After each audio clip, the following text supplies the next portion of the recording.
Hello friends, I am Shilpa and you are watching my channel study mentor Shilpa okay.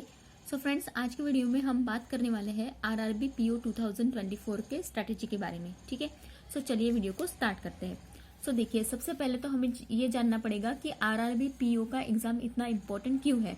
ठीक है, सो सबसे पहले देखिए कि इसके एडवांटेजेस क्या है।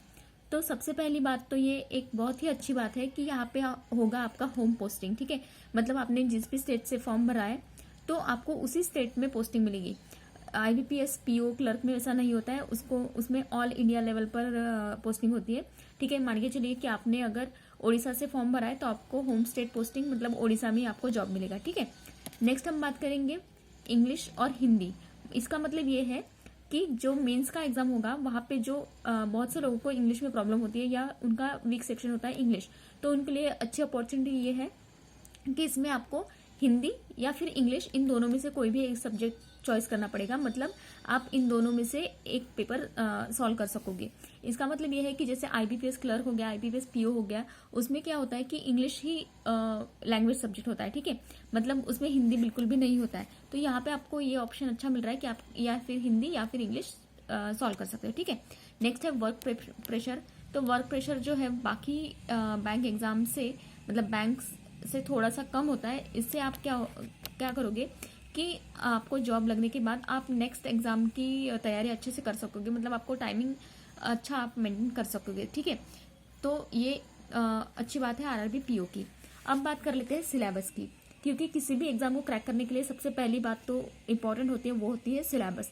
सो देखिए, सिलेबस का इसका सिलेबस जो है उसका वीडियो लिंक मैं डिस्क्रिप्शन में दे दूंगी, वो आप चेक कर लीजिए। ठीक है, क्योंकि अगर यहाँ पे हम फिर से डिस्कस करेंगे तो ये वीडियो थोड़ा बड़ा हो जाएगा। ठीक है, इसलिए इसका वीडियो लिंक मैं डिस्क्रिप्शन में दे दूंगी, तो आप उसे चेक कर लीजिए। नेक्स्ट है एग्जाम पैटर्न की।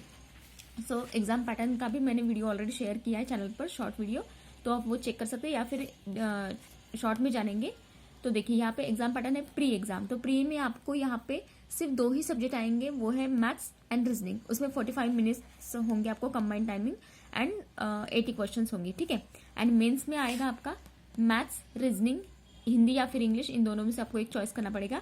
जीए मतलब जनरल अवेयरनेस एंड कंप्यूटर। ठीक है, ये 5 सब्जेक्ट हो गए। अब बात करेंगे स्ट्रैटेजी के बारे में। सो देखिए, अभी आपके पास है अप्रैल, मई, जून एंड जुलाई। अब अप्रैल के तो 10 दिन चले गए हैं, फिर भी हमें इस मंथ को कंसिडर करना है, क्योंकि अगर आप अप्रैल मंथ छोड़ दोगे तो आप 30 अप्रैल तक थोड़ा सा टाइम पास होगा ही।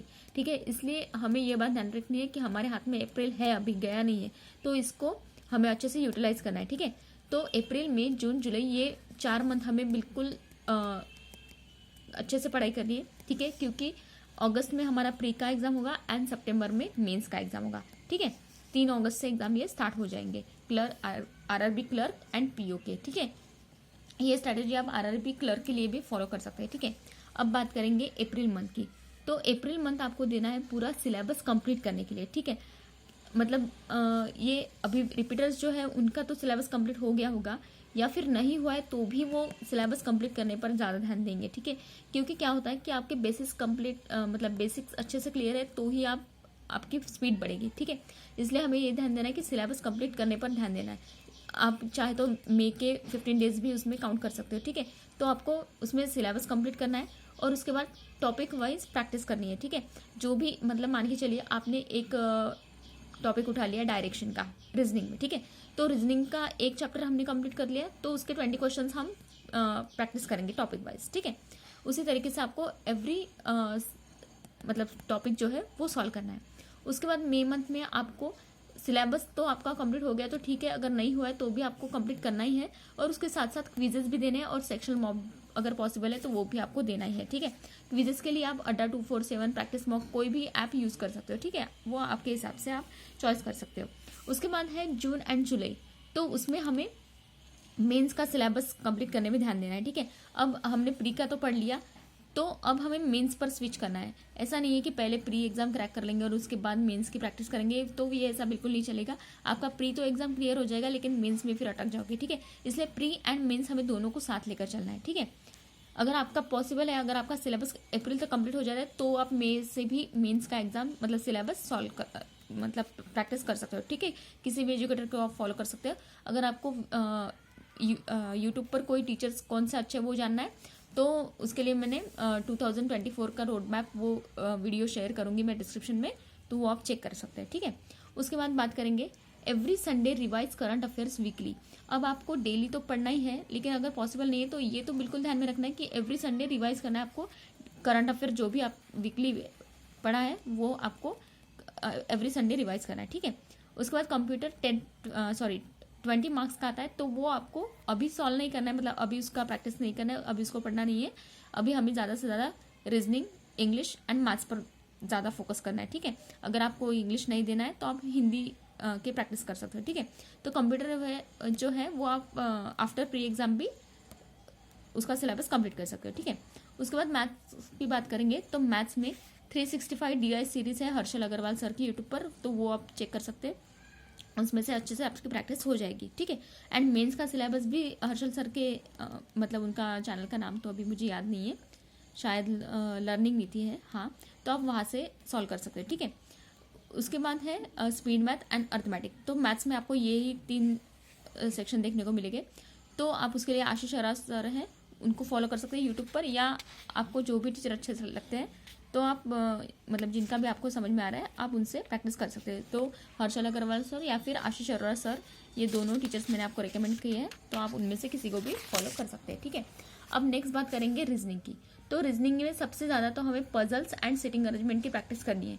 क्यों? क्योंकि इसका वेटेज जो है वो प्री एंड मेंस दोनों में भी बहुत ही अच्छा खासा आता है, ठीक है। 20 मार्क्स का तो आपको पजल एंड सिटिंग अरेंजमेंट ही देखने को मिलेगा, इसलिए उसकी प्रैक्टिस अच्छे से करनी है। एंड मिसलेनियस टॉपिक जो भी है, डायरेक्शन, अल्फाबेट सीरीज एक्सेट्रा, तो वो भी आपको प्रैक्टिस करनी है। उसके लिए आप पुनीत सर या फिर पजल एंड सिटिंग के लिए आप पारुल गिरा मैम है यूट्यूब पर, उनको भी फॉलो कर सकते हैं। इनका मैंने नाम इसलिए मेंशन किया है क्योंकि उनका डेडिकेटेड चैनल है जहाँ पे वो puzzle and sitting arrangement he solve कराते हैं ज़्यादा से ज़्यादा, ठीक है। इसलिए आप कोई भी टीचर फॉलो कर सकते हैं, ये मैंने इन शॉर्ट आपको बता दिया है कि आपकी मर्जी है, यूट्यूब पर फ्री है ये दोनों टीचर, तो आप उनको फॉलो कर सकते हैं, ठीक है। अब नेक्स्ट है इंग्लिश एंड हिंदी। अब देखिए, आप या तो इंग्लिश सॉल्व करना है या फिर हिंदी, तो ये आप पर डिपेंड है, आप क्या चॉइस करते हो, ठीक है। अगर आपकी इंग्लिश वीक है तो आप डेफिनेटली हिंदी पर स्विच करेंगे। तो हिंदी टीचर तो अभी मैंने सर्च नहीं किया है, तो वो भी मैं डेफिनेटली सर्च करके आपको नेक्स्ट वीडियो में बता दूंगी, ठीक है। तो आपको ये करना है, अगर आप इंग्लिश सॉल्व कर सकते हो तो डेली एडिटोरियल जो है वो आपको पढ़ना है। आप ये न्यूज़पेपर से भी पढ़ सकते हो, या फिर वीडियो सोर्स है विशाल परिहार सर या फिर संतोष सर अड्डा 247 पर आते हैं, ठीक है। आप यूट्यूब पर ये दोनों टीचर का नाम सर्च करेंगे तो आपको इनका चैनल मिल जाएगा, ठीक है।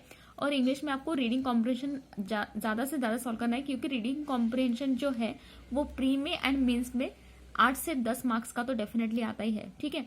तो ये बहुत ही अच्छा अपॉर्चुनिटी होता है कि हमें पैसेज से मतलब सॉल्व करना होता है, आंसर ढूंढने पड़ते हैं, तो ये अच्छा है।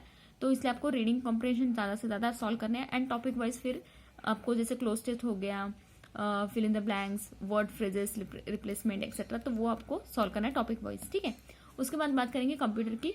तो कंप्यूटर के लिए आप अरोरा एजुकेटेड यूट्यूब चैनल है वो फॉलो कर सकते हैं, या फिर एक लूसेंट की बुक आती है या फिर अरिहंत की बुक आती है, या आप मार्केट से खरीद सकते हैं, या फिर आपके पास PDF अवेलेबल है तो उससे भी आप पढ़ाई कर सकते हो, ठीक है।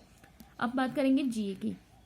तो जनरल अवेयरनेस के लिए तो मैं तो रेकमेंड डेफिनेटली करूंगी कि आप डेली पढ़ो, ठीक है। अगर आपको डेली पॉसिबल नहीं है तो डेफिनेटली वीकली तो पढ़ना ही है, और वो भी आपको 6 मंथ का पढ़ना होता है, लेकिन फिलहाल तो हमें अप्रैल मंथ से स्टार्ट करना है, ठीक है।